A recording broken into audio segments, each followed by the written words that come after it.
ये स्प्रे वाली मशीन है। गल्ला मंडी बागपतन में विजिट के लिए आई हुई है स्प्रे वाली मशीन। ये देखो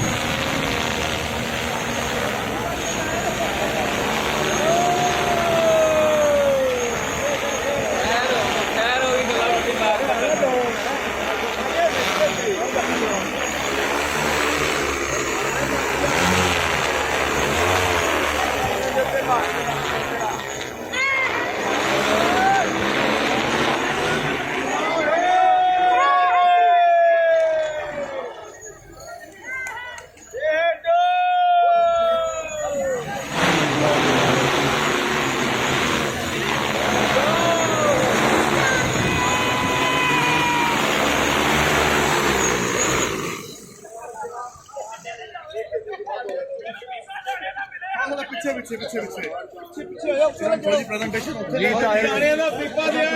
सामने प्रेजेंटेशन शहबाज करके